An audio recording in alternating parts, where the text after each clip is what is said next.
I'm real interested, and I would love for the folks here to hear about the transition from the Shane that came into Eastern and the Shane that left Eastern. Because I think that some of the contours for us could sort of, we could swim in that same stream as far as our own formation and change.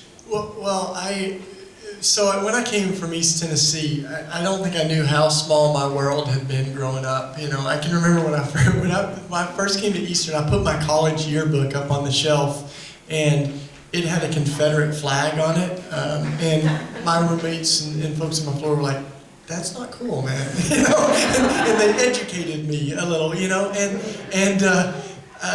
my high school was the Maryville Rebels, and you know, it was just like a very narrow world. I was prom king. That shows you how small the town was. But like, and I really was running after so much that the culture had sort of fed me, you know, as what to run after. Wanted to get a job where I could make the most money and do the least amount of work. So what I kind of landed on originally was anesthesiology, because I thought, you know, just knock the person out, let somebody else do all the bloody stuff, and then, you know, cash in. But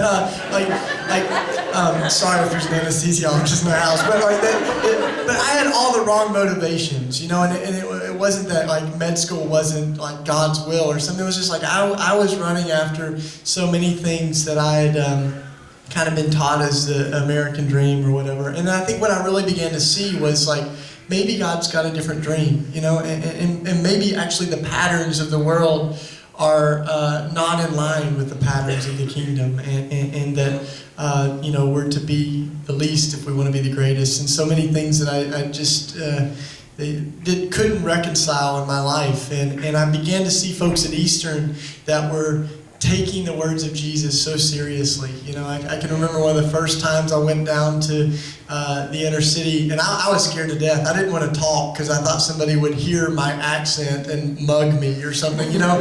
And so I tried to fake an accent that sounded like just really bad Irish or something. But I was very narrow. And then I saw one of my college roommates, or one of my college buddies, that met a guy on the street who had shoes with holes in them, and his shoes were all tattered, and it was winter, so it was cold.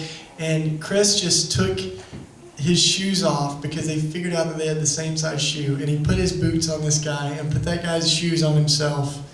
And I can remember all the thoughts going through my head, like, what if that guy has athlete's foot? You know, and all of a sudden, like, Chris just wasn't concerned with that, you know? Like, and his love to me looks so much like Christ. And it's really being surrounded by the right people that have kind of dared me to risk a little bit more and love more recklessly and that sort of thing. And I often describe community as being surrounding ourselves with people who look like the person that we want to be, you know, or people that we can see Jesus' love in them, and then we sort of rub off on each other. And I'm so excited, you know, by the folks that I've lived with for 10 years, both in community and also, you know, folks I went to college with that are just living as radical nonconformists in many ways, with imagination, you know. And I love that scripture that says, let us not conform to the patterns of the world, but be transformed by the renewing of our mind, right? By having a new imagination and a fresh way of thinking. So, of course, Tony Campolo is a teacher of ours, and I remember one of the stories that Tony always tells about one of the kids at Eastern that came up, and she was an education major, and so she had applied to all the best schools, and she came up and she's like, I got the job at one of the best, you know, suburban schools, high pay, all this stuff. And she said, 300 people applied for the job and I got it. And Tony looked her dead in the eye and he said, why would you settle for that? There's 299 other people that can take that job. You're a good teacher. Like, you should be going to some of the hardest schools in our city because they need good teachers, you know. So I think we just had those paradigms transformed, and I'm grateful for the folks that did that in a lot of different forms. You know?